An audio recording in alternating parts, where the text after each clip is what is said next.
We are a kingdom and transformational house with the aim and purpose of helping people discover, develop, maximize, and release their gifts, purpose, and personal assignment on earth. Welcome to House 633, where you come to become.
The next generation, but I'm talking about also for my generation, as a full grown adult myself, some of these things that we're going to be talking about, I forget sometimes. I don't practice them all the time. So it's a great reminder for me to be able to have this conversation with you guys so that I can also learn about proper etiquette myself and kind of see the areas that I'm missing and be able to put them into practice, because these areas are going to be able to open doors for all of us, not only at work, not only with our family, not only in our marriage, because proper etiquette is applied in all of those areas. It's not just applied in one aspect of our lives. As we journey through life and we go, like I said, into the marketplace, the workspace, business world, education, wherever it is that God is sending us to, we have to have proper etiquette. There are social norms that we have to follow in order for us to have open doors, because sometimes if we don't have proper etiquette, even if we are talented, because we don't have the proper manners in those areas, we get kicked out or we lose a job, we lose opportunities. So we just want to be able to have this conversation and be able to kind of refresh, not only for myself, but kind of help the next generation out in that area. So when we talk about proper etiquette involves being respectful, considerate, and being honest. And it also includes being on time, dressing appropriately, and actively listening to other people.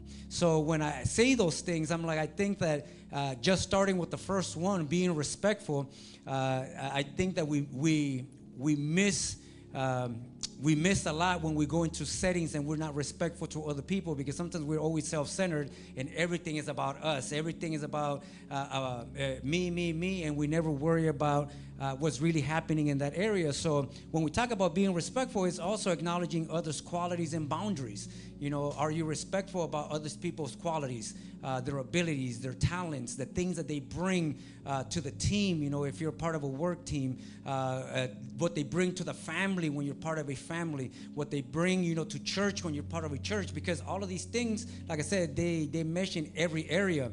And at the same time, do you respect boundaries? Because a lot of people, you know, a lot of things with proper etiquette is that we violate a lot of people's boundaries. Like, it's all about us, and we don't care and we don't respect them. Like, we don't care about their feelings, we don't care about their opinions, we don't care about their feelings. It's always about us. And proper etiquette is about being respectful towards other people. And like I said, I'm going to talk about the from the man's perspective, but we also have Jemima here, you know, that she brings it from the female perspective, because I think sometimes when men and women have conversation, men are sometimes not respectful of the qualities of the female. They're not respectful of the female's boundaries, and we just kind of impose ourselves, and we don't have proper etiquette with females. So what would you have to say about that? Well, I think first of all, proper etiquette is across the board, like the same, in my opinion, the same for a man and a woman. Of course, like when you get into boundaries, I think it's different just because we are physiologically different. We think different, we operate differently, we're emotionally different. So I think that in that sense, it's important to understand how we think and trying to understand the other person. And I think in that, it's like, if you have a partner, your husband, whatever it is, like, you do your due diligence in trying to understand the other person, and in that you show them respect. But I think that's like a very layered conversation. Yeah, it can go into like so many different, like yeah, I said, like you said, if you go to husband and wife, the dynamic is a little bit different, you know, and in this setting. As friends, it's different. So I think that in general, respect is so important, whether it's in your personal life, in your work life, in your church life. It's like the essence of being a human being. You know, like as you're growing up, I think all of our parents have taught us to be respectful. That's saying hello when someone walks in the door. When you see somebody, you don't ignore them. You know, like even if you're not in the mood, or even if you're shy, because I was a shy child and I never wanted to say hi to anybody, but my mom would always push me, say hello, because it's the right thing to do. It's the respectful thing to do. So I just think that honestly, proper etiquette is something that we should all kind of have by now. But like you were saying, if you are living right now, and if you are an adult or a teenager, like, I think that that's like the bare minimum we can provide for society, honestly. Like, and so, like, I think it's just important for us to discuss this, because there's certain things that as we get older, we go through life. Yes. They were like, no, like, I'm just like this. I'm a cold person. I don't say hi to anybody. Or I am indifferent to people because of I don't know, X, Y, and Z that you've gone through life. And I think this conversation is for that, to maybe reflect on, why am I like this? Like, why do I choose to be so cold? Why do I act like this? Is it really truly something that I need to change? And is it something that maybe I have drifted, like that respect is maybe sometimes difficult to define when we bring in our personalities, and sometimes people think like, oh, I'm not being disrespectful, but in someone else's point of view you are. So I think it's understanding and being open-minded to maybe changing certain things in your life if you acted a certain way for a long time, thinking about it, reflecting, and be like, is it something I need to change to be a more respectful person, to be more kind, to be more empathetic, all of those things. Yeah, I mean, the funny thing about, everything that you're saying is, like, I remember proper etiquette was something that was taught by the family. Yeah, like modales. Yeah, My mom would manners. always say that, modales. It's like, at the table is what we would talk about. You were 3 years old, you were 1, you were 2. That's what you were being taught, And I think like from a Latino culture. That's so good that you're saying that, because back in the hold on. But back in the day, the kitchen table, when you were to sit down for dinner, that's where proper etiquette was taught. Like everybody would sit down, like a family would sit down at the table, and that's where the conversations were happening. Like, how did the day go? What's going on in your life? How can we help you in this area? But now, as we have advanced, supposedly advanced, now we don't sit down at the kitchen table anymore. Everybody eats by themselves. Yeah. Everybody goes in their own direction, and nobody's at a table sitting with a father and a mother being taught and being shown manners. Because back in the day, like I said, it's common sense. Back in the 50s, 60s, and 70s, but as time progressed, all of that started getting lost, and now proper etiquette is something that you pay to be taught. There are classes for proper etiquette. There are people that can teach you how to sit at a table. Life coaches that teach you what the spoon is for, what the fork is for, how to use this knife, how do you say hello. And that's one of the points that I had here. Like, for example, the simple thing that you were saying, and we want to get Louis in the mix here too as well, but the simple thing that we're talking about, when you walk into the room, do you smile and you say hello to the people that are in the room? Like, nowadays, we just walk into the room and we ignore everybody, and we only talk to the person that we know, and the people that we don't know, we don't even introduce ourselves anymore. But proper etiquette is like when you go into a room, like, for example, we're in this meeting here. I don't know how many people know each other, but if you don't know each other, did you say hello to the people that you didn't know? Did you introduce yourself? Did you tell them your name? Did you look at them in their eyes and you smile and say, hi, my name is Halton, pleasure to meet you? Nowadays, like, who is this person? I'm just going to go to the corner and mind my own business. I don't want to talk to anybody. But we have to teach people proper etiquette, because we need to break those walls, Social media and the way the world runs today has almost annihilated proper etiquette, because we hide behind a screen, so we don't have to say hello to anybody. We don't have to shake hands. We don't have to look at them in the eye. All we do is scroll, we like, we share, and that's proper etiquette, to this generation. But in reality, proper etiquette is when you're in contact with another human being in the same room and you're present with them. So, do you smile? Do you say, hey, Arturo, hello, how are you doing? Pleasure to meet you, man. My name is Halton. No, nowadays, like, we look at our tutors like, who is that guy? And you go to the other side, So we need to be able to now come and teach that to this generation and give a reminder to ourselves. Why? Because everybody at some point in time is also going to go into the business world, meaning they're going to go apply for a job, they're going to go for a job interview, and those are the things that managers look at. Like, how did this person come into this room? Like, hey, yo, what's up? I'm here. No. How did you walk into the room? Hi, my name is Dayanara. It's a pleasure to meet you. I'm glad that I have this opportunity to be able to interview and be part of this amazing team. Or do you walk in here like, hey, just hire me because you need to hire me? What's the attitude? It's proper etiquette. Yeah. What do you have to say about that, Louis? Yeah, I mean, there's not much to add. I mean, I can only give my perspective in this scenario. Just to give you a quick example, how important smiling is. It's such a underrated thing, but when you smile, it just invites. It does more than anything you can think of. Sometimes you think like, oh, what's the right thing to say? What's the right way to shake a hand? Just smiling opens up so much. It removes people's defenses. It's just the best way to start anything. If you're nervous, if you're unsure of how, just smile, and then that leads the way, to the next things. Man, Louis, that is so good. You know why? He's great at smiling too. No, you know why? Because for me growing up, it was so hard because I'm not a smiler. And like, for example, for me, my face is just so stoned. Like, I'm an amazing guy, don't get me wrong. And I'm very kind, I'm lovable, I'm generous. I have so many good qualities, but smiling is not one of them. Like, smiling to me is difficult. And not because I'm mad or upset, it's just, I'm just stone-faced. But what you're saying is so true. A smile just opens up the room and makes you approachable. It makes people want to talk to you.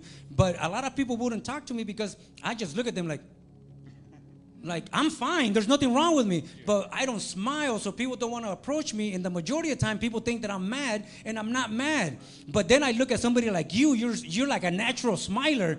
It's easy to approach you and say, "Hey, Louis, what's going on?" But it's very hard for somebody to say, "Hey, Pastor Holton, what's going on?" Because it's like, is Pastor mad? It's like, I don't want to bother him because look at his face. And there's nothing wrong with me, but it's because I'm not a smiler. So I have to be conscious that I have this type of face. And my wife always tells me all the time, smile, smile, smile. And I'm like, but I'm like, I don't want to smile. But what you're saying is so true. It's like a person that smiles is so approachable. Yes. It's so easy to talk to. Like even if you feel uncomfortable, if somebody is smiling, you can approach them and you feel comfortable because they draw you in with a smile. So for us non-smilers, we have to practice smiling. Even if you have to go into the mirror, for example, and just look at yourself and practice your smile, practice stretching it, because you gotta do that because if you're not approachable, people are not gonna come to you even if you have the solution to their problems. Smiling will open up for you to be able to help so many people just because you smile. And that was so good. I don't know if anybody got more to say about that, but no, I think that's true. I also think that sometimes, like going back to the point where you like walk into a room, a lot of times now we just choose not to say hi to people, and I think it's because we rather not put ourselves in uncomfortable situations. And I think that's something that's really common nowadays, especially like in the younger generation, where it also like ties in with entitlement. Everyone feels so entitled, like, I belong here, I'm just gonna sit down and people can come say hi to me. And I think that's so disrespectful when you're coming into a space that is not that it's not yours, but especially like in church or any time that you're entering a space where you're a guest, I think you want to show that respect. And even if you feel uncomfortable, even if you don't know a single person in the room, you put yourself out there and you say, I'm gonna make myself feel uncomfortable, because at the end of the day, you're teaching yourself something. Anytime you put yourself in an uncomfortable position, which is like kind of my motto, and it's been my motto for the last year. If I am scared of doing something, or I'm just not sure, or I feel uncomfortable, I tell myself, you're gonna do it. Because at the end of the day, like, the outcome may be that the person ignores you, or the outcome may be that you make a friend out of it. You just don't know. So you have to put yourself in those situations where you say hello to every single person, because you don't know who you're gonna meet. You don't know who's in the room. You don't know who's watching. And so I think that's, as young people, it's so important, especially if you're in college, high school, whatever it is, like, you just don't know who you're gonna meet. You don't know, like, in the long run, what that person can do. Not that you're focused on what people can do for me, but you just never know, like, what that person may do for you in the future and what that connection can bring. And so, like, I encourage you, put yourself in uncomfortable situations, because you don't know how much you're gonna learn from it. And like, you also don't know who's watching. And so a lot of times, like, the older people are watching, not to put like pressure on you, but like, people are watching you, and you want to make sure that you are showing that respect and that honor, because we all represent Christ, and everywhere that we go, we want to be that reflection. We always say, like, God, we give you the glory, but like, is that true? Are we really giving him the glory in everything that we do? And it can be as small as saying hello to someone, showing them that respect of, I acknowledge you. Then yeah, that's so good. Let's give it a round of applause. Definitely don't hold back if you need to applaud or yell or say something. This is us having this conversation. But one thing that I want to add to that is like, I can reflect back to me when I was young. I see a lot of people of different ages here, from 16, 17, all the way to 25, 30 years old. And I can tell you by experience of how many opportunities I lost simply because I didn't say hello. Yep. Simply because I didn't put myself out there enough to be able to shake somebody's hand and say, hi, my name is Halton. Hi, you know what? It's a pleasure to meet you. It's good to meet you. Because there were plenty of adults growing up that wanted to help me, but that I basically repelled because of my attitude, repelled because I wouldn't say hello to them. I wouldn't approach them.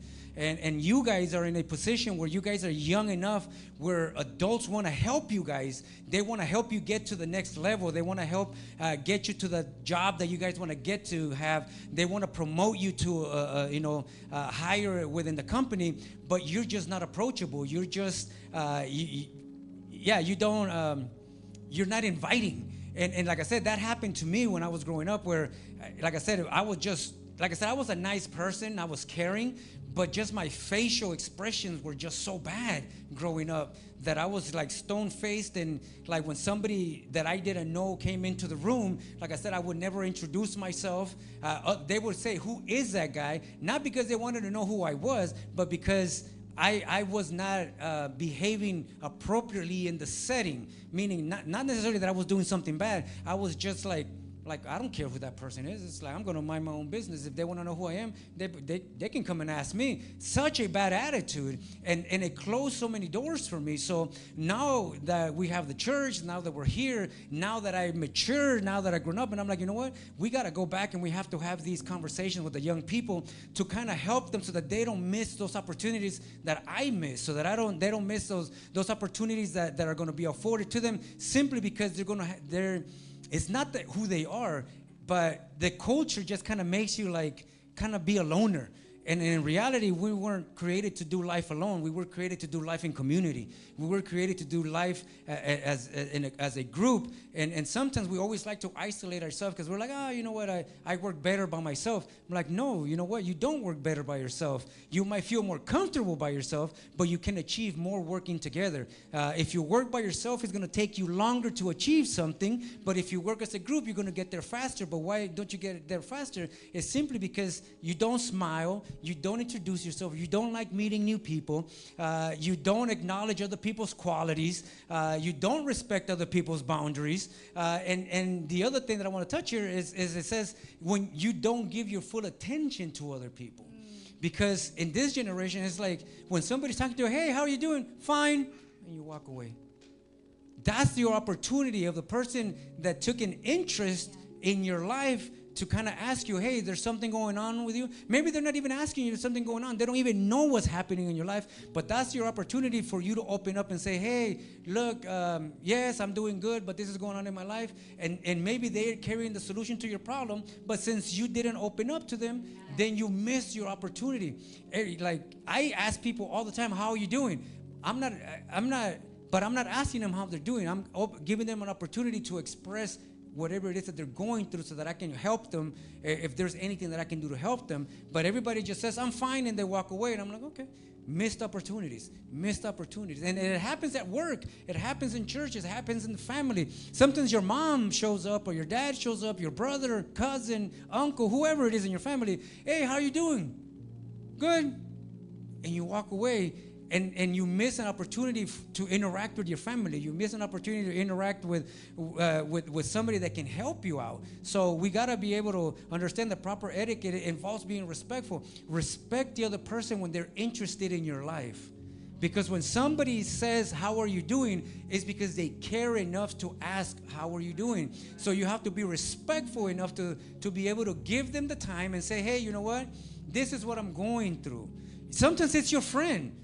Your friend might come to you and say, hey girl, what's going on? I haven't heard from you in a long time. Or hey homie, where you been? I haven't heard from you. And you're like, I'm just good, don't worry about it. No, that's the opportunity that your friend is giving you to really tell them, hey, this is what I feel. this is what I'm going through. Oh, you know what, man, don't worry about it. I might not have the solution, but I'm with you. You're not alone. And maybe all you need is to feel that somebody's there with you. So being, proper etiquette is being respectful, acknowledging, other people when they come into your life and ask what is going on, giving them their full attention, smiling, like I said. And when we go into any room, it's like, don't assume they know you. Nobody knows you. Say who you are. Tell them what you want them to remember about you. Do you want them to remember, hey, this person was polite, gave me their name, they smiled, they paid attention? Or do you want them to walk away with what's the word I'm trying to use? Impression, there we go. With an impression, oh, this person doesn't care. It's just an immature teenager, an immature adult. Look at these people. It's like, you know what? I'm not going to bother with them anymore. How do you want people to remember you? That's part of proper etiquette. So we got to be respectful, respect those boundaries, give our full attention to other people, because nowadays, TikTok has ruined us. Instagram has ruined us. Everything is 30-second clips and on to the next, because we get so bored of something so quick that we don't give nothing a full attention. If anything takes more than 30 seconds, we don't give it full attention anymore. But, we have to be able to know how to interact human to human. Like, stop what you're doing and let's give Jemima full attention. Look at Jemima in the eyes. Smile, Jemima. How you doing, Jemima? It's like, put everything away, and Jemima is the only thing important. I have a saying, and I violate this saying all the time. So let me just be clear, transparent. I'm not here to lie to anybody. This is a good reminder for me. But I say this to people all the time, and like I say, I violate it myself, so it's a reminder. And I say that the most important person is the person in front of you. That's the most important person. Not your phone, not the tablet, not the TV. Whoever's in front of you is the most important person. So whoever's in front of you, you stop whatever you're doing and you give them your full attention. And I have to remind myself of this because, like I said, even as an adult, I forget about these things. And like I was telling Jemima earlier, I said we were having a little bit of conversation. We tend to do stuff like this. We have our phones, our tablets, all of our devices, and we're like, talk to me. I'm paying attention. I'm listening. Don't worry. And we're going our thing. Talk to me. I'm listening. No. Proper etiquette is stop what you're doing. They're the most important people in the room. Give them all the attention. Drop the tablet. And like I said, I'm guilty of this stuff. I'm not telling you guys because I'm trying to preach to you guys. I'm telling you, I do these things because I forget them. And this is a great reminder for all of us that the most important person is always the one in front of us. Show them the respect, the dignity that they deserve by stopping what you're doing and acknowledging them. And I think the best place to practice this, and I'm saying it for myself, is at home. Yes. Because I'm so guilty, and maybe my mom's watching. Mom, I'm sorry. I'm so guilty of, I'm at home, I'm doing something, my mom wants to tell me something or have a quick conversation, and I'm on my phone, and then my mom's really big on this. She likes eye contact when we talk. So I'm looking at my phone, and she's talking to me, and she's like, are you listening? And I'm like, yeah, I'm listening, but I'm still doing my thing. And it's like, we are so disrespectful to our own parents or your siblings or whoever's at home. We're so disrespectful sometimes because we think, oh, it's just family. Like, they understand. Like, they've seen the worst of me. They've seen the best of me. Like, it's not a big deal. So I think that, like, practice it at home, whether it's, like, with your mom, with your dad, with your siblings, whoever. Like, it's so hard, I know, because we're so distracted by our phones or whatever you're doing. Like, that's more interesting, but, like, show them that they're more important. Like Pastor was saying, like, they're the most important person. And I'm saying that for myself as a reminder to me because I do that all the time where I'm like, yeah, I'm listening. And I'm truly not listening. But I just kind of want to brush it off. Like, no, I actually don't want to talk to you. And how disrespectful is that? How rude is that? So good reminder for me. Yeah, absolutely. And I think another thing to add is, we were talking about all this. It reminded me consistency is also very important. First impressions are important, but they're not the only impression, right? You can make a mistake. You can forget that you're oh, I should have introduced myself, I should have done this. But what's important is the next time, and then the next time after that. You have to be consistent with your etiquette. You have to be kind. You have to be cognizant of the other person. So all these things that we're talking about, they're good, but you have to constantly remember, just as Pastor just said, I forget, and I have to remind myself. So it's really important to remember consistency is also very important in etiquette. Very, very good. Consistency is very good, but sometimes we don't have an opportunity to make a second first impression. Very good point. So we have to also make sure that we take advantage of the first impression, because we might not have an opportunity to do it again. But like I said, we can be consistent on practicing this, like Jemima was saying, with our father, our mother, our siblings, our cousins, people that are surrounding us all the time that we ignore. It's like they come to us, hey, what's going on? And like I say, well, yeah, whatever. And we didn't even hear what they said. Like I said, social media, technology is amazing because it does make our life easier, but at the same time, it's taking away so much. So we have to come back to this human to human level. Sometimes I feel like people want to interact more with artificial intelligence than with actual intelligence.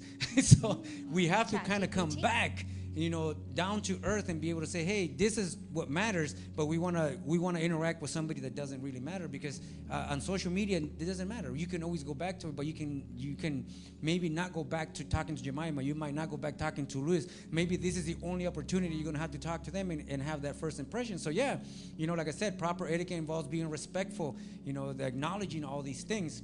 The other thing the proper etiquette involves is being considerate.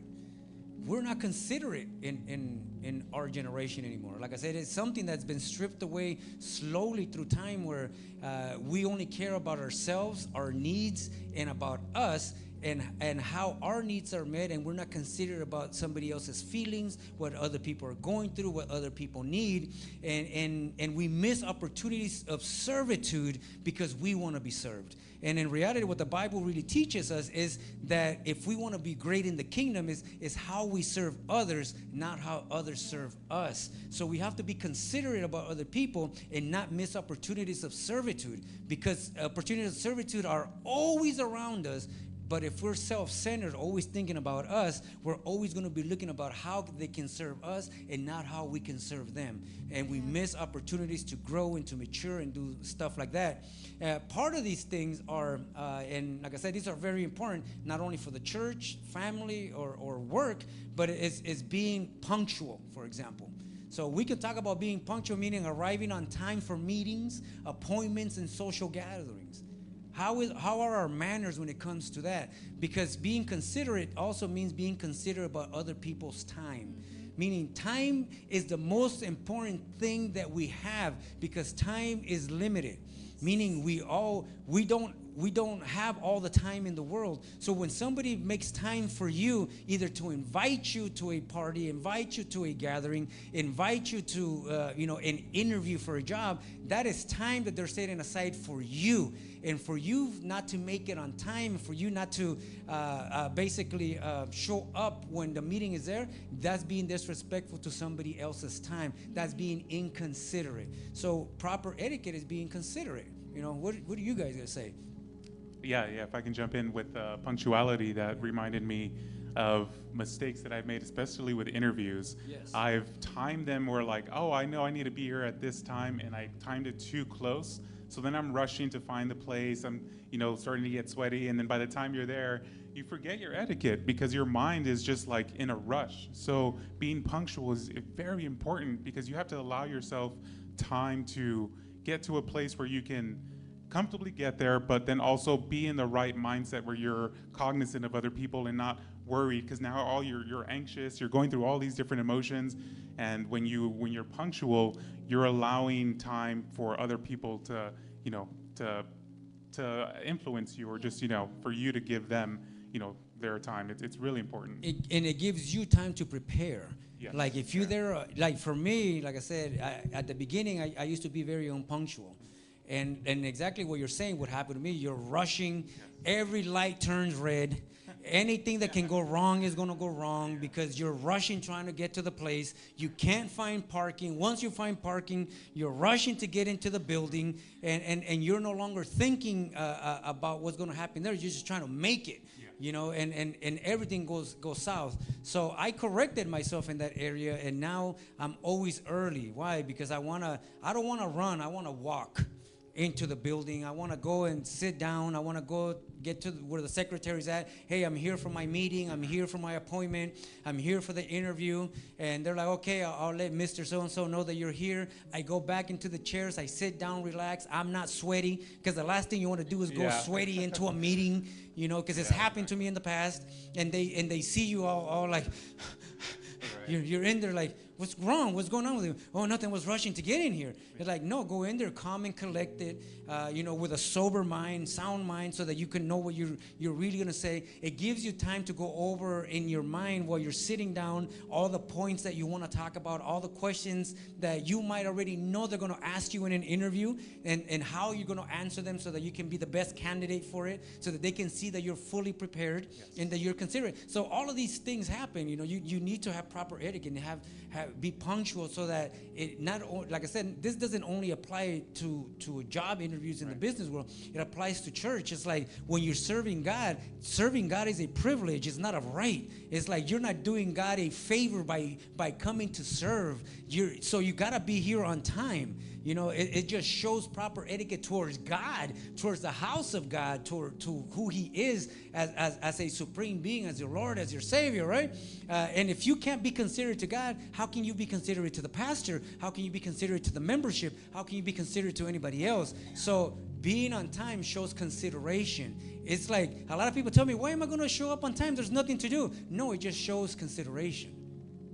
And it shows that you're a person that considers other people's time. So you're a good candidate to serve. So like I said, now at times, you know, and people think that even when you serve in a social setting here in the church, that you're doing the pastor a favor, you're doing the church a favor, you're doing God a favor. No, it's a privilege that we get to serve God. As a pastor, it's a privilege that I get to serve God. It is not a right to be a pastor.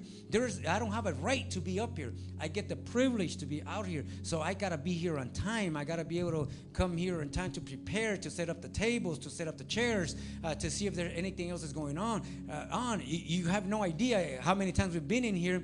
The sound is not working. Computers are not working. Lights is not working. So we get here on time and we're able to fix it before anybody else shows up. You know, but imagine us showing up late and being here, not being considerate, and now trying to fix everything while we're trying to go into this live. It makes no sense. It means that we're not considerate, and it means that we're not giving proper etiquette. So that's part of it. Like I said, the same thing with social gatherings in the house. Oh, it's just my family. It's just my mom. It's like, don't keep your mom waiting if you made an appointment with your mom. Show proper etiquette. Don't keep your dad waiting if you made an appointment to go on a date with your dad or to go out with dad. Show proper etiquette. Be considerate for his time. Just because he's your dad, it doesn't mean he can wait. You know, it's not okay. You got to show respect and consideration to them as well. And like I said, once you practice that in every setting, then it becomes a part of who you are. And everywhere that you go, you're going to do the same thing. And that's what we're trying to teach everybody, not only here in the church, but because we want you guys to take this to everywhere that you go. School is the same thing. You just can't show up to your class late. That's disrespectful to your teacher. You can't show up to your job late. That's disrespectful to your manager that depends on you to be able to take care of the customers. It's like they're paying you to do a job. You're not even doing it for free. You don't have the right to show up late. I know there are emergencies and there are circumstances. People are sick. We get it. But if you're in any way, shape, or form in management like I am, or anybody that does management, we know that any time that an employee is late, it's not that we don't get mad at the employee because the employee is late. We get mad because the customer is not being taken care of the way the customer should be taken care of. The customer is paying for a service and he is not getting the treatment that he deserves because an employee decided not to be considerate and be into work on time. That's why they're in trouble. That's why they get written up. It's not because they were late. It's because they were not considerate to the customer's time. I also think because we're touching on the word consideration, I think in order to be considerate, you have to be very self-aware. Because if you're not self-aware, you're not going to realize that you're not being considerate. And I was having a conversation with someone about self-awareness, and I think self-awareness is like a learned behavior. And also, when I was thinking about this, I was thinking, like, we were saying at the very beginning, like, a proper etiquette is taught at a young age, or at least for us, if you were born before 2000s, you know, it was taught at the table. But I think that now, even if, let's say, you've kind of lost that and there's a lot of things now that you realize that you need to change, I think it's not even about like learning, but it's like about changing your behaviors.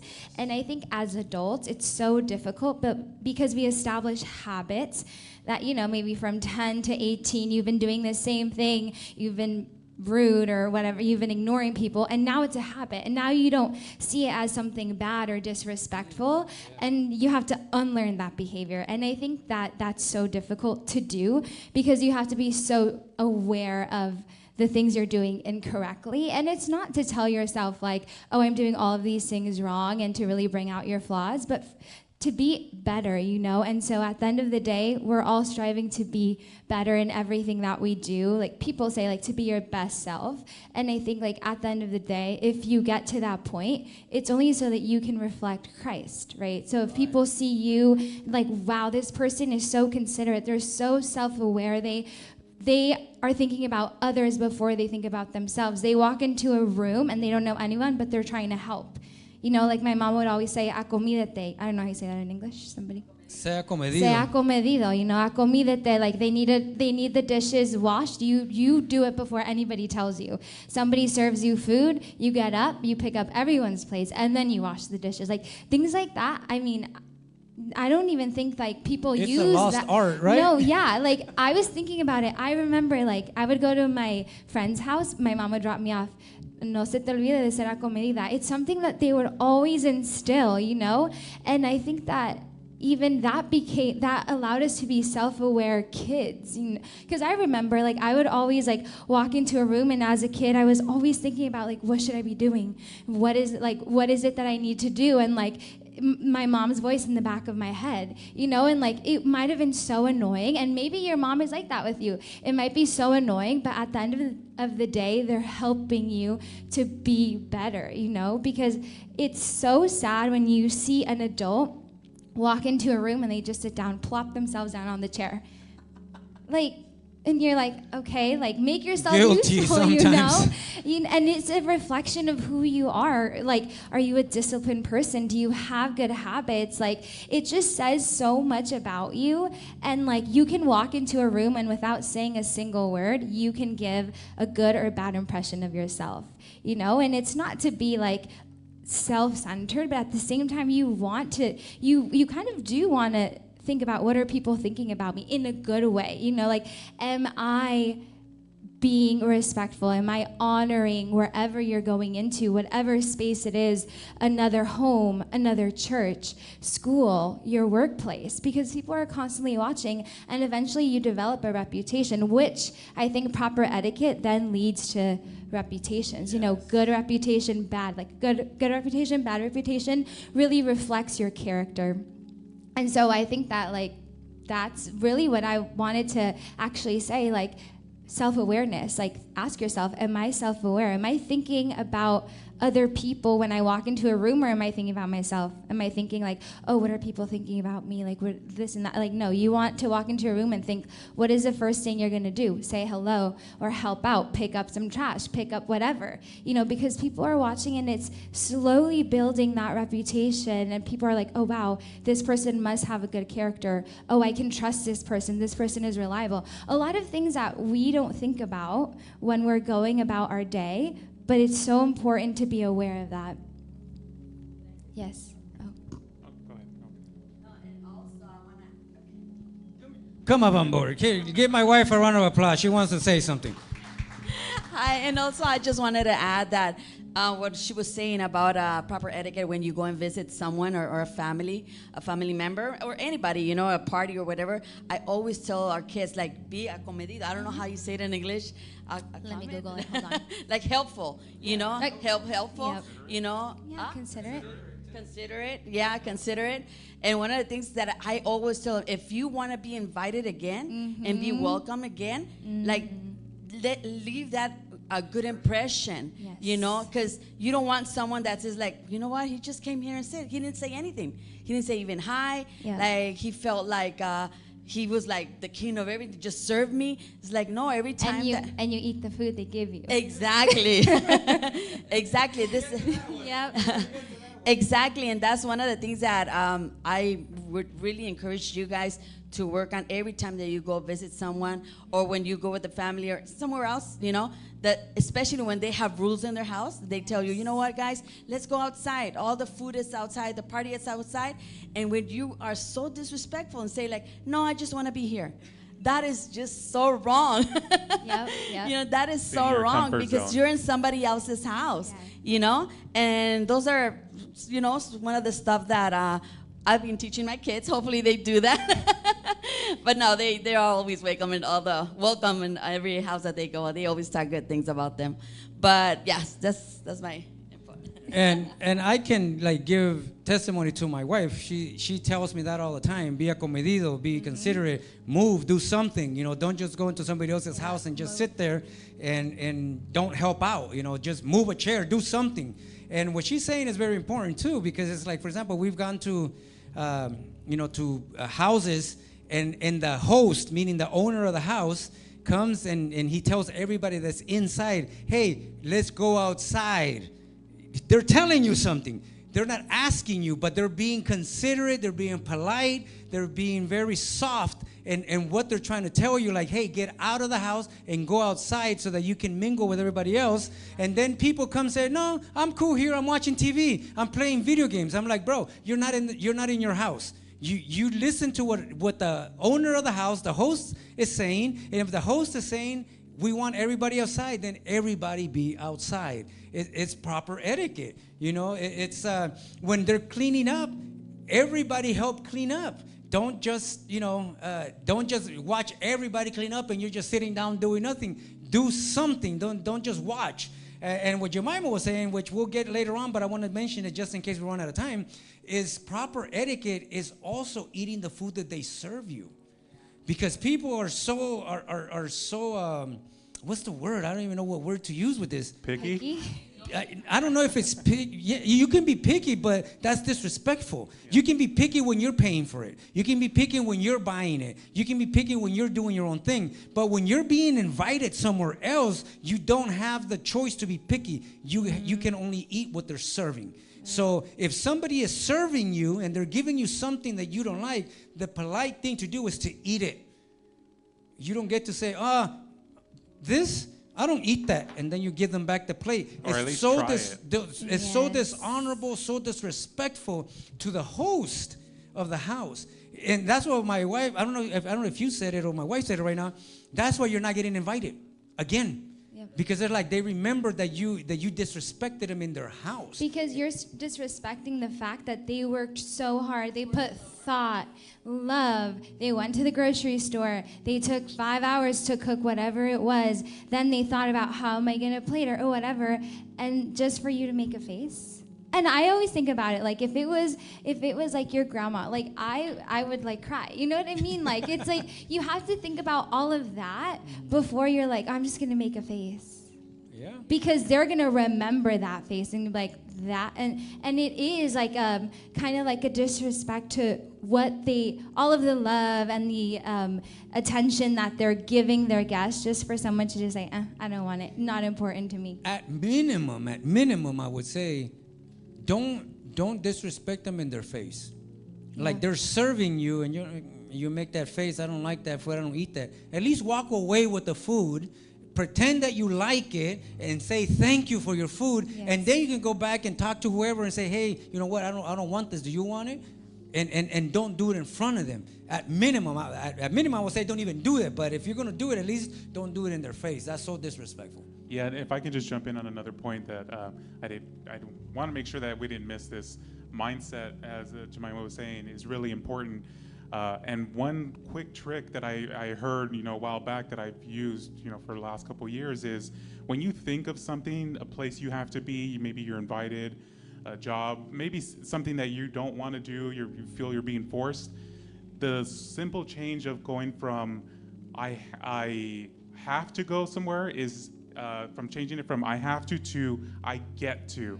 I'm able to.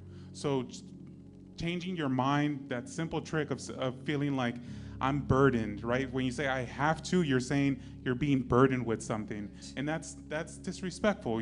People are taking their time to want to invite you, to want you to take part in things.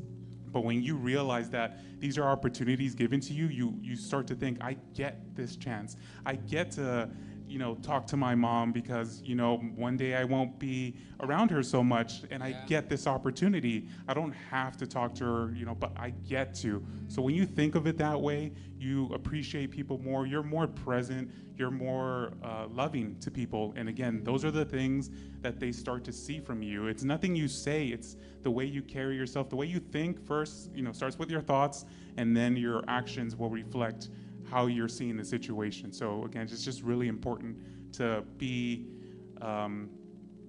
thankful to be given opportunities that you get to do these things. That is so good. That is so good. Let's get a round of applause to that one. That was so good. Because, like I said, it's all about a mindset and changing the way that we view things. Because what you just said is so important, and I want to iterate a little bit more because I don't know if people captured it. We're not going to have our parents all of our lives. Like, we're not going to have our family all of our lives. So it's not that we have to go to a family gathering. We get to go to a family gathering because one day they're not going to be there, and we miss an opportunity to be with them because we had an attitude like, I have to go. Man, it's only my mom's birthday. It's only my aunt's birthday. It's only my cousin's birthday. I have to go. They're forcing me to go. Like, no, you get to be with family. Because you don't know when you're not going to have family anymore. And you might have, and these are the things that are going to come back and haunt you later on when they're not there. Because you say, man, I could have gone to that birthday party and spent some time with my mom, and I didn't. I could have spent some time with my dad, and I didn't. I could have spent some time with my cousin, and I didn't. I could have spent some time with, just the family, and I didn't because I felt like I had to go there. And I didn't even, enjoy the environment because I felt that I was obligated to be there. And like you were saying, it felt like a burden to be there instead of a privilege to be there, an opportunity to be there. And like, man, I get to be here with these people. Like, they might be crazy because family is crazy, but love your family in their craziness. We love crazy. Yeah, because like, guess what? One day you're gonna miss their craziness. One day you're gonna miss their toxicity. Even if they're toxic, sometimes they're like, you know what? You're gonna spend one day with them out of a year. Like, put up with their toxicity. Who cares? They're crazy. One day you're going to miss them. So even in their toxicity, you got to be like, you know what? I get to spend some time with this crazy fool, this crazy aunt, this crazy uncle. Everybody has that crazy aunt, that crazy uncle that walks in and everything's quiet. And as soon as they walk in there, everything gets loud. And you're like, oh, my God, here they come. But guess what? One day they're not going to be there and you're going to miss them. So take the opportunity to say, I get to be here with this person and I'm not forced to be here. I get to be here and experience this. And one day I'm going to remember this. It's going to be a memory. It's going to be something that I'm going to cherish because it's not going to be here all the time. Let's not miss out on that opportunity. That was really good because it is a change of mindset. It's not an obligation. We should not be burdened to be around our family. We should be able to look at it and say, hey, I get to be around my family and spend some time with them because, like I said, they are a little bit crazy, but other people think that we're crazy too. Right. So, like I said, everybody's level of craziness is different. So just tolerate each other. That's part of loving people and being considerate. Like, just be there. Yes. If I can just add one more point, Yes. I want to double down on this. And I'm thankful, Pastor, that you brought up family. I lost my little brother 4 years ago, and I constantly think, I wish I said more. I wish I did more. And it's unfortunate that I had to learn it from that situation. You know, I didn't know it before. I learned it the hard way, where it actually happened. So again, just to double down on this, because we talked about how it starts with family, and family allows you to then, you know, break out.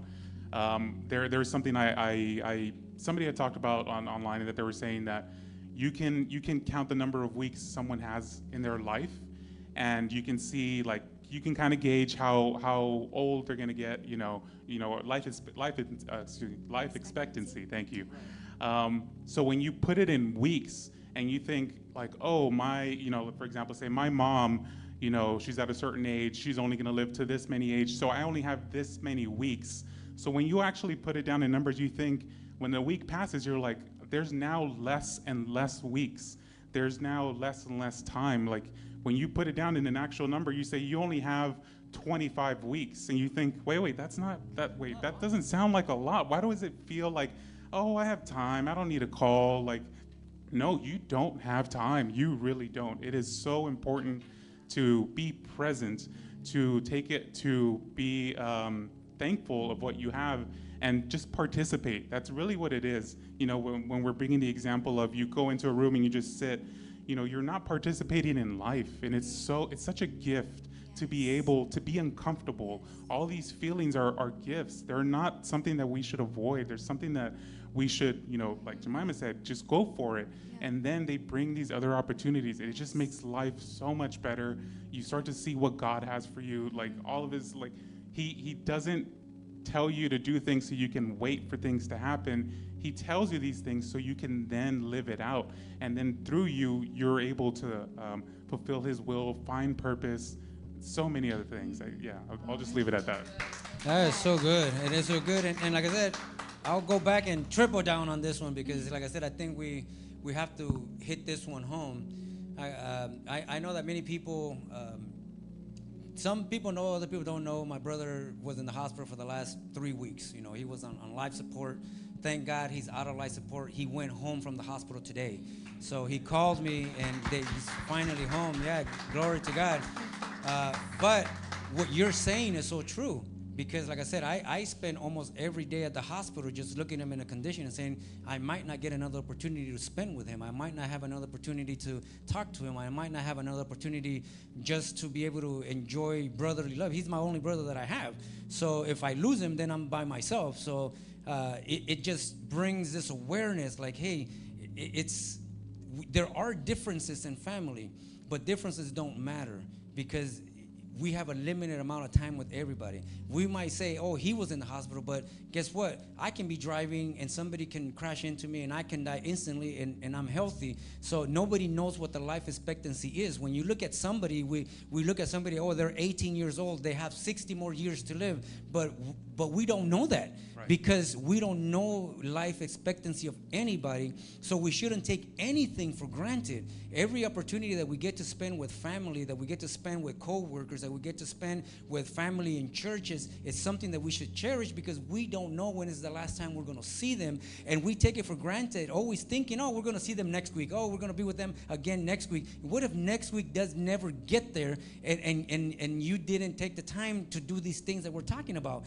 Just like I said, I don't have to be with my brother. I want to be with my brother. Yes. It's like I didn't have to be in the hospital. I wanted to be in the hospital. It's like nobody can force me to be in the hospital. I wanted to be there because I wanted to be there to pray for my brother. I wanted to be there to make sure that he was okay. I wanted to make sure that I was there to see him come through all this stuff. I wanted to do that. It was not something that I was forced to do. Hey, nobody can force me to do something that I don't want to do.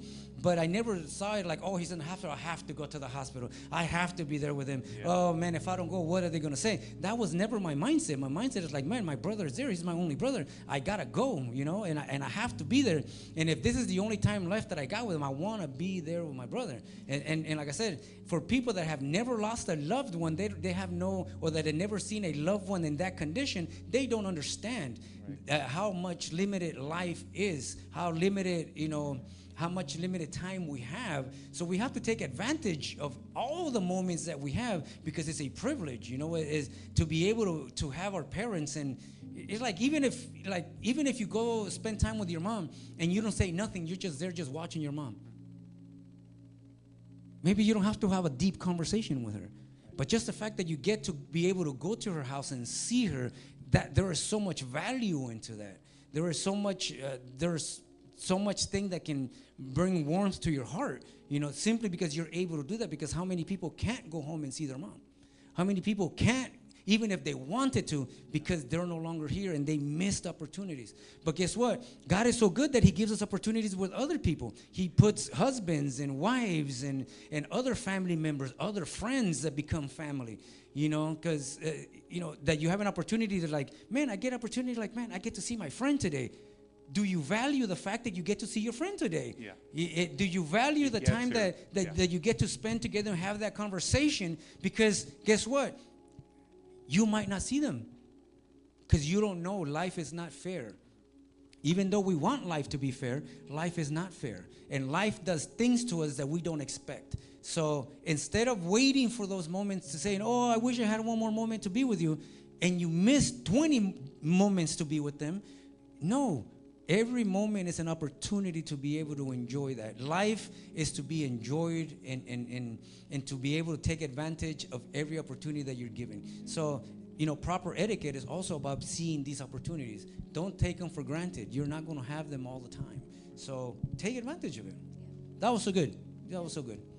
And I hope that was it was good for everybody watching online and the people that are here as well. But to continue.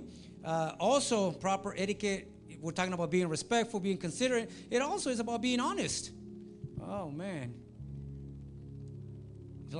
Honesty is so important in proper etiquette. Don't live life being dishonest with the people that care about you or the people that want to advance you, in your career, in business, or whatever it is. Your family wants to advance you. Your boss wants to advance you. Be honest. Have integrity. Have good character. That's proper etiquette. Don't just show up and miss all of these opportunities that you have. I don't know if anybody has anything to say about honesty, but I think it's just important to be careful how people use that word nowadays. It's unfortunate when they say whatever they want, and they say, well, I'm just being honest. And it's like, man, no, you're just saying whatever you want. You're saying that you're not actually being honest. You're trying hurtful. You're trying to manipulate the situation. As an excuse. There you go, exactly. Being rude. Yeah, or the other one that I hear a lot, which, apologies, I'm not trying to, get down on anyone when they say, I'm sorry, but, and it's like, well, if you have a but to it, then really you're not really sorry. Yeah. So take that out of it. It's okay. It's okay to not feel sorry. Like Pastor's saying, just be honest. Just say it. Don't use words that try to you're trying to soften the message, but you end up just turning yourself. You make yourself hypocritical. So no offense. No all these offense, things. but let me offend you. Yeah, exactly. That's basically what you're doing. Based on what you're saying, it goes into, I bring to my memory school, for example. Kids can be so cruel in school. Kids are mean, man, and there's nobody more meaner than kids sometimes.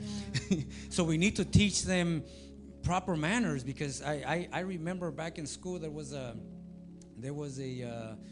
underprivileged child, or say, they couldn't buy shoes or they couldn't buy clothes, and they had to wear the same clothes every single day to school because they just didn't have the means to be able to keep on buying clothes like other kids did. And sometimes the kids will pick on them and bully them and talk name, oh, look at this dirty kid, or look at this, always wearing the same clothes. And like you're saying, I'm just being honest. No, you're just being a jerk. You're just being rude. You're just being disrespectful. Guess what? You don't treat other people that way. And sometimes you go to school and these kids get into these little groups and they pick on all these kids that don't have other means. Yeah. And they say, oh, I'm just being honest. Look at him. He smells. I'm like, no, shut up. They didn't teach you any manners. They didn't teach you to be respectful. It's like, be kind. Yeah. All of these things are taught at the house. And then these kids go to the school and they treat other kids like trash. And I'm like, no, you gotta, you see the suicide rate. You see all these things that are happening in school. Why? Because of people not having proper etiquette, because they didn't teach their kids proper etiquette at the home. So they go to school and they bully these kids and they make them feel bad, and they make them feel like, look, we have money. Look at my brand new shoes. Your shoes have holes. And I'm like, no, bro. It's like, that's not being honest. That's just being rude. That's just being a jerk. That's just being disrespectful. But at the same time, it happens in church settings. It happens at work. It happens in other places with adults, where adults, like you're saying, well, I'm just being honest. No, you're being a jerk. You're just showing who you really are, what you really carry in your heart. Because what the Bible says is, as the abundance of the heart, the mouth speaks. So when somebody comes and criticizes somebody and tries to say, well, I'm just being honest. No, you're not being honest, man. You're just being a jerk, and you're just really showing us what's in your heart. We have to be careful with you, because you're not considerate, you're not respectful, and you're not being honest. You just want to use this honesty to attack somebody, and that's wrong. So that was really good. I don't know if anybody has more on that, but I also think, like, maybe as adults we're not telling like people like kind of derogatory things like that, but it's honestly just when you're gonna say something, ask yourself, is it worth saying? I always ask myself that too. Like, if I'm gonna say something, I'm like, it might sound mean, but I don't mean it in a disrespectful or rude way, but is it worth me saying it out loud? Because once you say something out loud, it's done, like you are a slave to your own words once it comes out of your mouth. But if you keep it in your brain, it's like, it's fine. You still have time. You can still save yourself. But I think like being aware of that, like what are you saying? And are you going to stand by it? Like if you're saying an opinion, and that's fine, it's good to have opinions, but are you going to stand by it? Or if someone challenges you or says something different, are you going to back down? And I think it's like, be confident in what you say, but also be aware that what you're saying, is it something that is truly worth saying? Am I being disrespectful if I say this? And even if you don't mean it like that, like think about other people and how they're going to perceive it. Because sometimes we can be very blunt, or we can just say things as they are, and that's fine to be that way, to be bold, but we also need to be considerate, and need to think of other people's feelings sometimes. I know sometimes it's hard. We're just thinking about ourselves, like think about others and how are they going to perceive it? How are they going to receive it? Is it worth me saying this? And if it's not, then just don't say it. Keep it to yourself.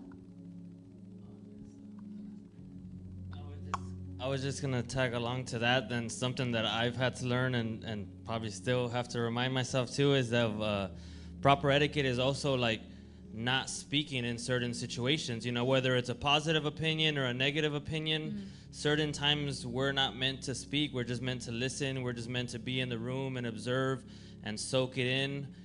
Just like our pastor has said, like there's been times where your spiritual father was like, hey, you're here with me, but don't say nothing. You're just here to listen. And a lot of times, especially like us younger people, we sometimes feel like, oh, I have something to say, or I can make an impact. But it's just like if that's not what you're there for, then we have to know, like, okay, I have to know my role, know my place. The time and the place will come for you to speak up and for you to impact and influence people. But proper etiquette is knowing, okay, this is not my time, and let me wait for the right time. Yeah, that is definitely good. You don't want to speak out of place. Like I said, I've been in meetings, with management meetings, and like I said, I'm manager, but I also have a manager on top of me. And when I've gone to meetings where my boss is with me, I let my boss speak. I don't speak. I want to hear what he has to say, and if he asks me a question, then I respond. If he doesn't ask me any question, I keep my mouth shut, because he's there for a reason, And like I said, sometimes we want to make it seem like, look at how much I know, look at how much I have it under control, look at me, and I'm not there so that people can look at me. If my boss is there, and he's the one speaking, he's the one taking the role of leadership in the meeting, unless he asks for my 2 cents, you stay quiet. I don't know if you were going to say something. Yeah. So jumping on this topic, I just have a funny scenario experience I guess I can share with you. When I was thankful to have in the previous job a boss who gave me exactly that, what you're talking about. He let me in the room to things that I was ill prepared. I had no idea. I didn't belong. I really didn't belong in this place. but he allowed me to just sit and watch and listen. He didn't even tell me, hey, I'm gonna do, he just said, hey, come with me, have a seat. And then I knew instinctively, like, he's really good at this, so I'm just gonna listen. He never had to instruct me. But the reason I bring this up is because sometimes, I guess this is a good, I don't know, maybe Pastor, you can tell if this is a good or bad scenario, but from being like this, where I was in a meeting, very quiet, in that role I was a supervisor, so they wanted to make changes in our department. We were talking to another department, and the people above me were talking, I was just sitting, just watching, listening, and then close to the end of the meeting, the managers of the other department were like, well, Lewis isn't saying anything. They were like, what is it, the phrase that they said was, the quiet one is the one you have to like kind of listen to her. And he's like, we need to hear what he's gonna say. And I was honestly just trying to learn. Like I had no input, but they took it as like, oh, he's quiet, he's listening. There is something important that's gonna come from him. He's in a position where he can make a decision. And it just being silent spoke loudly to them, and I didn't say anything. So I just. And that is so true. And I got two things that I gotta say to that, because that's very important. That's very good. One, you're only wise until you speak. Yeah. So sometimes we want to be heard because we think we're smart, and then our ignorance is what is heard. So it's better for you to be quiet. So, because everybody would think you're smart until you talk. Right. So sometimes, like I said, I've been put in rooms that, like you're saying, I don't belong in those rooms, but people that are above me open the doors for me to be in that room, and I'm only smart because I'm quiet. I don't have a clue what was going on. Like, it's above my pay grade. It's above whatever's going on. And everybody in there thinks that I'm in there because I know what I'm doing. And in reality, I'm only there because I'm learning. I'm only there because the person that put me into that room wanted me to learn something by me seeing how it operates. So I've had Dr. William, which is my spiritual father, and he's put me in rooms with other pastors, like rooms of like craziness, where I don't belong, and I'm like, what am I doing in this room? It's like I got nothing to say, and he was right. I had nothing to say. I wasn't there to say something. I was there to learn, and I was there to listen, and I was there to pay attention to the room and how the things work. So he will put me into these rooms, and some occasions he will tell me, Holton, come with me. I just want you to watch and see how I do things. Don't say nothing. Even if they ask you something, don't say nothing. So I will go into these rooms. The table was there, all the people were there, and I was seated on the side. Because I didn't even sit on the table sometimes, but I was sometimes on the side, and I was just there, just watching, listening to the conversation, how they interact, how, when they were serving the food, the conversation that took place, the question that they asked him, how he interacted.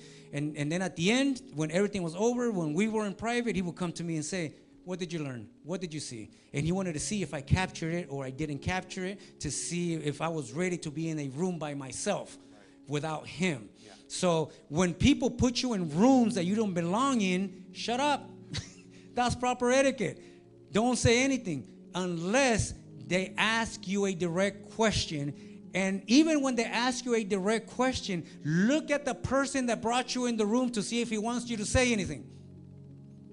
Because maybe he doesn't want you to say anything.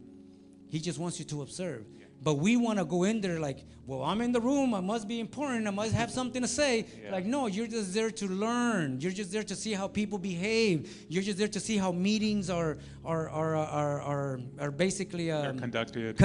There, yeah. That's the word. Meetings are conducted. How to plan, how to do all these things, because you don't know how to do them. So somebody wants you to learn. Yes.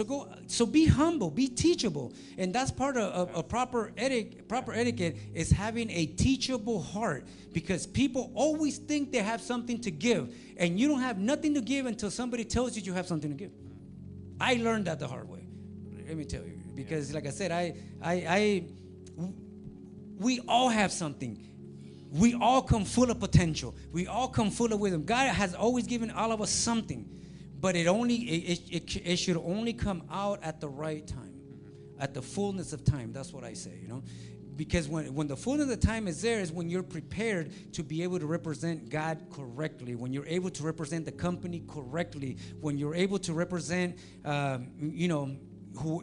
whoever put you there correctly, because whoever opened the door for you is the one you have to honor. Which leads me to the next point, which is crazy. Sometimes the person that put you into that room might not be the biggest person in the room, meaning that there are greater people in that room. And sometimes we dishonor the person that got us into the room because we fall in love with the people that are greater in the room. But the people that are greater in the room didn't open the door for us. They did not get us in there. Yeah. We have to honor the person that got us in the door. Yes. Even if he's not the greatest in the room. Because we're such dishonorable people that, man, if we're in a building, we look at the CEO, but our direct manager is the one who put us in the room. And we want to kiss up to the CEO. I'm like, no, you kiss up to your manager because he opened the door and got you there. This is the guy you think. This is the guy you honor. It's like, let's just say me, for example. This is hypothetical. Let's just say I go into a meeting with pastors that of mega churches, but I brought you with me. But you fell in love with the pastor of that mega church. Like, oh my God, pastor this, pastor that. He's amazing. He never got you there. You came with me. You dishonor me by falling in love with them, because I'm the one who got you into the room so that you can learn something. So we have to learn how to honor the people that open the door for us, because we're so inconsiderate, we're so disrespectful that, like, man, I'm the one who got you here, and then you left with somebody else. How does that look like? Imagine that.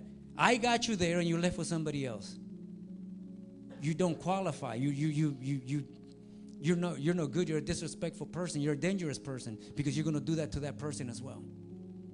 So I don't know if you guys have something else to say about that, but I think that's good. So we'll continue on it. I don't know. Is this good to you guys? I mean, I think it's a very simple topic, but not so simple, but simple. But we have to be teachable, and we have to kind of open our eyes to it, because if we want God to promote us, we have to follow proper etiquette. God will not promote somebody that does not follow protocol, that jumps authority, that does not honor their covering. God will not do it. So, even though we're talking generic, it serves not only in the church world, in the spiritual world, it serves also in the marketplace, in the job, as an entrepreneur, as whatever area that you're going to serve God in. The other thing is, and this is simple, dress appropriately. It's like, man, you go to an interview and you go like if you're going to go visit your friend. It's like, no. Like back in the day when you went to the interview, you suit and tie, that was the common, that was the rule. Come with a suit and tie. If you're a female, go dressed, business, casual, professional. Don't go to the interview like if you're going to the club. You're not going to a club. Don't go out there showing your legs and showing your breast and doing all of these things. Don't do that. Be professional. If you're a man, like don't go with your hoodie and don't go with, no. You're going to an interview, even if it's for a low-level position. Like people I'm only going to interview to be a porter. I'm only going to interview to be a janitor. Be professional. Dress accordingly. Don't show up there, just because you're going to be a janitor, you're going to go out there like if you're one of the homies. No, you don't do that. Proper etiquette is dress appropriately for the occasion. You're looking for a job, then dress accordingly. You're going to a birthday party, dress accordingly. You're going to a business meeting, dress accordingly. You have to know how to dress according to whatever venue that you're attending. You just can't dress any way that you want to. It's like women sometimes come to church and they're like, girl, church is not club. You don't come to church like trying to provoke men. You come to church and you dress modestly. You don't come here showing everything. You're not going to try to pick up a man. That's not what you're coming to do here. Men also dress accordingly. Don't come here dressed to try to pick up the sisters. Like, hey, this is not the place for that. You know, there is a place and a time for everything, and the time of service is not a time to try to impress the homegirl or the girl or the man that is there. You gotta dress appropriately for what you're trying to do. You're trying to attract the presence of God. You're trying to get a job. You're trying to be at a state dinner, for example. Some places won't let you in if you're not wearing a suit. So like, well, I don't wear suits, then you're not coming in. It's that simple. So if it's a place where suit and tie is required, and you don't wear suit and tie, then you wear suit and tie. We're not asking you. It's proper etiquette. This is what the dress code is like. You know, if you don't know, you ask. Like, I've had to ask people, what's the dress code? Like, they've invited me sometimes to teach at another place. What's the dress code? Because in my church, I can do whatever I want and dress however I want. It's me here. But there are churches that don't allow you to preach if you're not wearing a tie. So do you guys wear suit and tie? Because if you guys wear suit and tie, I got to show up to preach with suit and tie.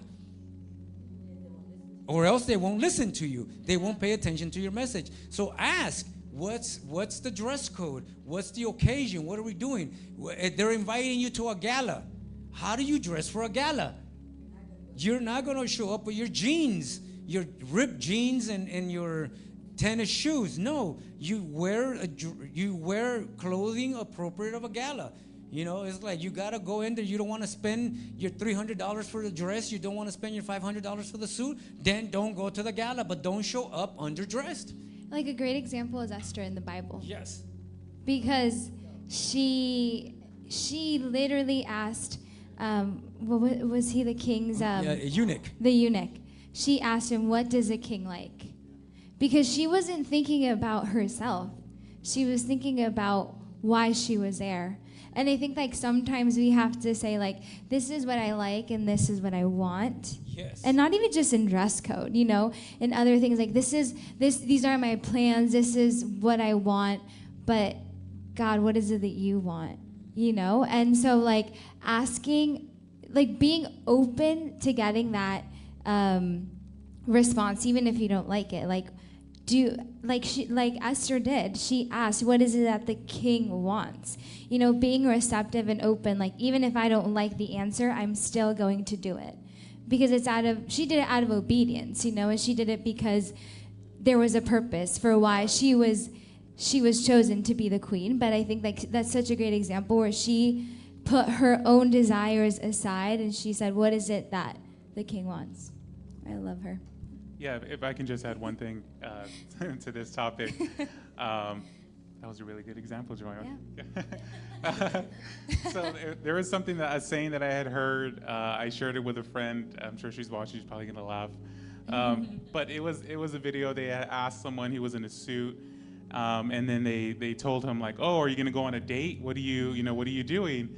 And he's like, "Oh, is this church clothes?" And he's like, "No." He's like, "I dress churchly." Is the word he used.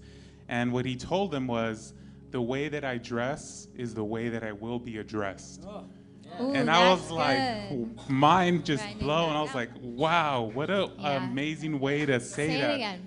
Yeah, the way I dress is the way that I will be addressed. That is so good. It applies to so many things, like, Pastor was saying, if you come dressing provocatively, you're gonna be addressed a certain way. You're telling people how to address you.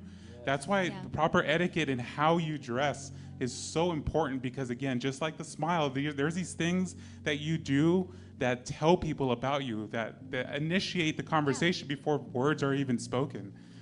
So yeah, I just wanted to throw that one in there. No, that is so good. Dr. Miles Monroe would say that he would always dress, with the suits, because it was based on his assignment, based on his calling, based on how he, like you were saying, based on how he wanted people to address him, how he wanted people to look at him and view him. And then nowadays we see, like, for example, a lot of females complain about how males address them. but it has to do with the way that they dress as well. And like I said, if you disrespect yourself in the way that you dress, why are you confused when somebody disrespects you or confuses you? I also heard this comedian a while back, and it says that he was at a club, and that he saw a woman pass by, and she was dressed with very skimpy clothes, short skirt, voluptuous, showing all, her breasts and everything.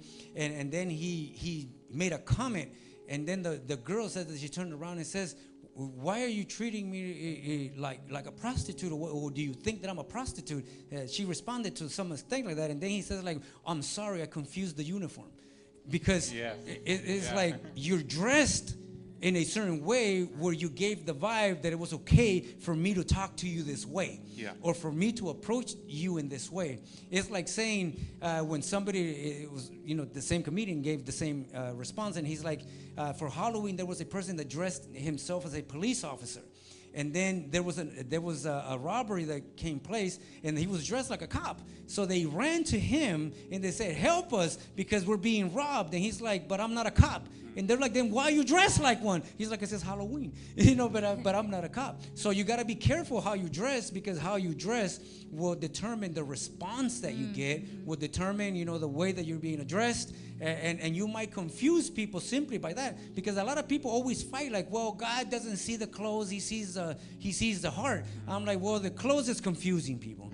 You know what? The clothes, your heart might be right with God, but your clothes are letting me know that you still have issues in your heart. That you're still not modest, that you're still struggling with lust, that you're still struggling with all these things. So yes, you might say that you love God, but your clothing is very revealing to how people address you, because you're still confusing people by how you dress. So yeah, we have to dress accordingly for the situation. Like I said, church is not the place where you come to dress like if you're going to the club at all. And people sometimes come to church and they find the tightest dress. And like I said, this usually applies more to females, because like I said, nobody pays attention to the guys. Like, there is no good looking guy, if you ask me. If you think that there's a guy that is good looking, you should check your sexuality a little bit.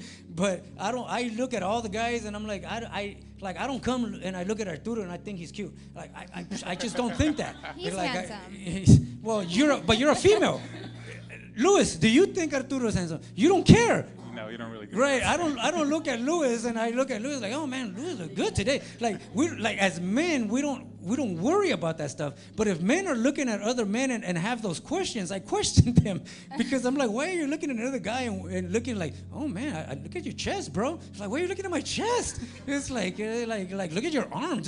They're getting hard. You're going to the gym. Huh? Why are you noticing? Like, I don't notice those stuff. Like, I don't bother. But like I said, usually it's women that have a problem when it comes to dress code, when it comes to church, and they usually find like, they want to come with leggings. I'm like, why are you coming to leggings to church? You know that we can see everything? Do you know that as a man I can see everything? Even if I don't want to look at you, I can see it. So proper etiquette is, you know what? Don't cover yourself. Be modest, because you're going to provoke me, because I'm a man. Like, other men can dress however the hell they want. They won't provoke me. There is nothing another man can do to provoke me. I'm sorry. You can try to be cute with me and you still won't provoke me. I don't have a problem. But if somebody's battling with their sexuality, and then the guys that come in dressed, kind of like fishy, you're like, whoa, you know what? Because I've seen that in other churches where there are people that are battling with homosexuality or battling through those things, and they're trying to be straight with God, and they're trying to be good with God, and then all of a sudden this other guy walks in, they're trying to think he's a model, and walks like a freaking model in the church, and then this guy is battling with the first thing he does is looks at this guy and says like, wow, he looks good. I'm like, no, man. It's like, guys, as guys, we have to also now check ourselves, because some of the stuff that I'm seeing from guys is borderline sometimes. I'm seeing some stuff online, and I see these guys wearing them skinny jeans, and I'm seeing these guys all tight, and I'm like, you know what? Now it's not only women that are being provocative. Now guys want to show up in the pulpit, and they want to be provocative. Or they're wearing the baggiest pants, like down to their knees. Like, also, what is that? Yeah. So I showed a video to my wife, I think yesterday, the day before yesterday, about some singer or pastor in a suit, and this guy was tight. You know, yeah, this yeah. guy was like, Bursting at the seams. my goodness, and It's a And white it's called a pants. European cut. It's dude, just- and he's up there worshiping, and With you the can- spotlight. and you can see everything, you know. And I'm like, you know what? That's not okay, because then you have all these sisters now not concentrated in worship, because now this guy is taking all the attention. Like, we shouldn't show up to church to take away the attention from God. You know, so it also applies to men and to women, because now men want to be sexy too. I'm like, bro, like, what are you doing?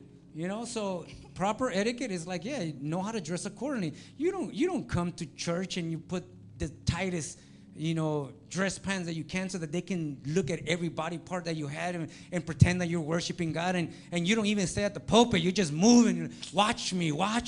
And like, no, you don't do that. That's not proper etiquette. So we gotta call out the man as well. You know, don't make it just about the women. But anyway, we gotta start ending this session. It's been an amazing session, and I want to end it with this last point, and then we'll say goodbye. It says, practice active listening and avoid multitasking. Look the person in the eye, don't interrupt, and speak in a normal tone of voice. That's proper etiquette, because we have a tendency to speak over each other. Like, we don't let people finish their sentences. We don't let people say what they want to say. We want to interrupt, because we're not listening. We're there to respond. Especially when we're trying to resolve a problem, it always ends up in an argument, because we're not there to listen. We're there to respond. Or react. So somebody's trying to explain what's going on. No, but, wait, and we cut them off. I'm like, no, wait. Proper etiquette is practice active listening. Are you there to listen so that you can resolve the issue, or are you simply there to react and cut people off? So I think that we have to also, proper etiquette is like, we're having group conversations, or simply conversation between other people, to be mindful and respectful of listening to what their heart is trying to say. Because sometimes people are saying things that don't come out the right way, or they say things the wrong way. But if you listen carefully, you're going to listen to their heart, and you're going to understand what they're saying. And they're like, oh, you didn't mean to disrespect me. You didn't mean to say this to me. You didn't mean to make me feel bad. I understand what you're saying, because I was active listening to your heart, and not sometimes to the words that are coming out of your mouth. And I let you say what you wanted to say, and I didn't cut you off. So, you know, proper etiquette also has to do with active listening. Stop multitasking when you're having a conversation. Listen to what the person is trying to say, because you might miss the point of the conversation. You know, in today's term, I learned something new yesterday. I don't know if you guys know it. Yeah, you guys know it. You guys are younger than me. I didn't know it. I finally found out what gaslighting is. Okay, it's like, I never knew what gaslighting is. It's like, what is this stuff of gaslighting is? What does it mean? And you know, my daughter and my wife were explaining it to me, that it means basically, what was it? What, Gaslighting.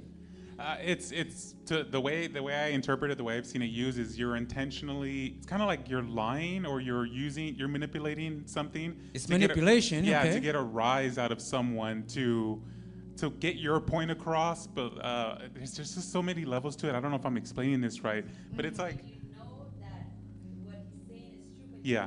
negándolo. Yeah, exactly. Yeah, well, that's.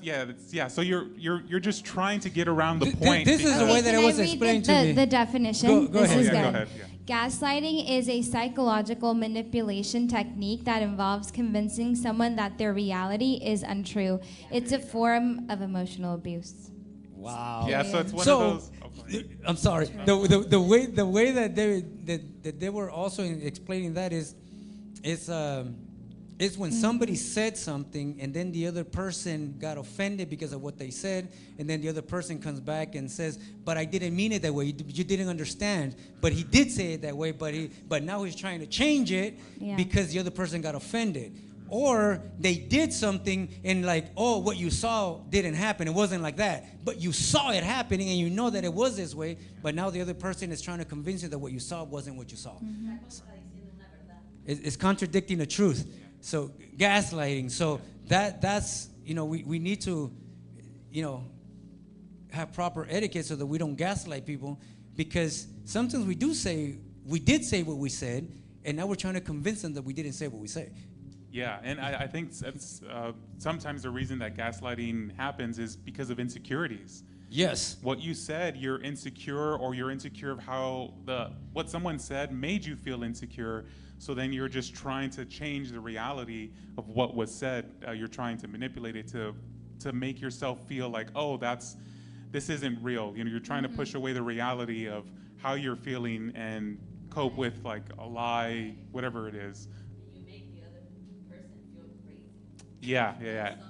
That's why the meaning here that Jemima was reading is like psychological. What is it? Psychological manipulation, right? Manipulation. And what's the last thing that it said? It's a form of emotional abuse that can cause people to question their own sanity, feelings, and instincts. Yes, it's abuse. So we have to have proper etiquette, so have active listening, so that we don't gaslight. Because when we gaslight, that's exactly what we do. We abuse people emotionally, and we make that other person feel so much worse than what simply because we don't want to take accountability. Yeah. Gaslighting is lack of accountability. We don't want to take responsibility for ourselves, so we have to manipulate in order to make the other person feel bad for calling us out on our lies. Yeah. Oh boy, that was good stuff. Yeah. So Next topic, gaslighting.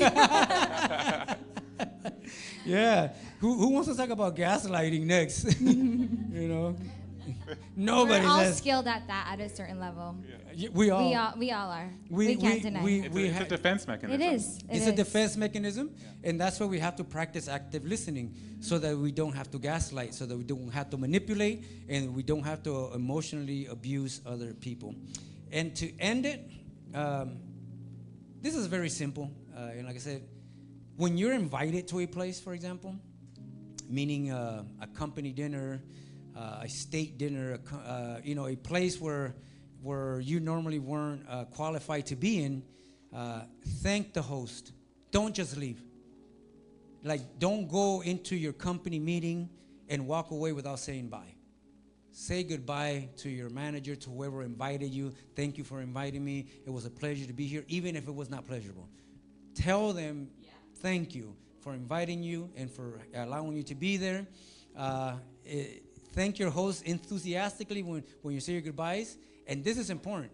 If it was something that impacted you and changed your life, for example, you went to a conference and somebody invited you, and the speakers took their time to speak to you, and it helped change areas of your life, behaviors. If you have the opportunity, send a written thank you note to them to formally thank them for what they did for you. Like, that is like something that is not done anymore. Like, people pour into your life, they change your life, they help you in your life, and we don't even take the time to say thank you for what you did. We come back and we say, God gave me revelation. God didn't reveal nothing to you. God used somebody else to give you this information so that you can change. So thank the person that God used to help you change. Don't just show up the next day and say, hey, I was in prayer and God gave me this revelation, and it was exactly the exact same thing that you went to the conference for, or the exact same thing that you have a conversation on, and all of a sudden it's your revelation.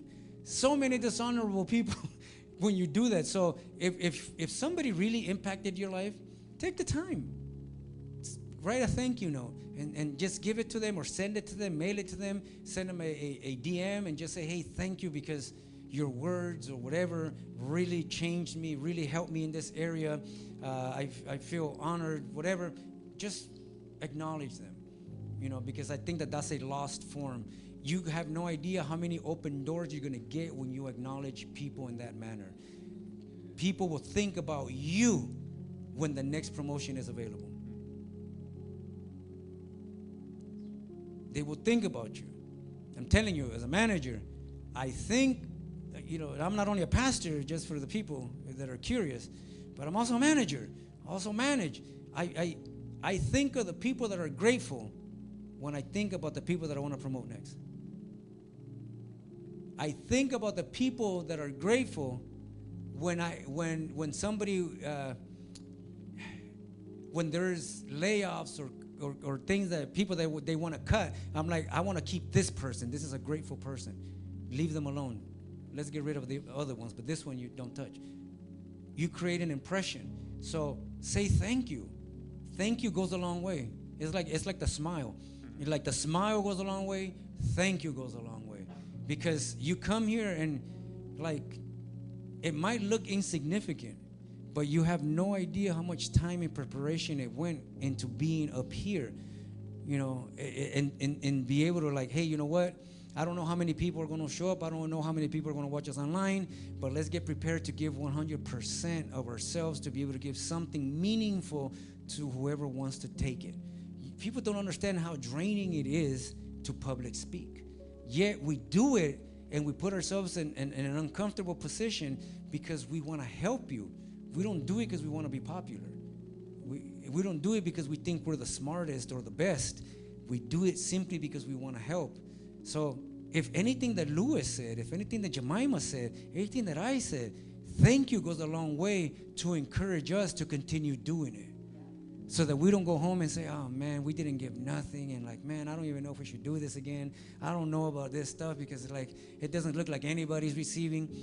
When somebody says thank you, only if it's for one person, it's enough for us to do it again. Because somebody was grateful enough and made us feel that what we did was worthwhile. You know what I mean? So I don't know if you guys have last words, and then we'll pray and we'll go from there.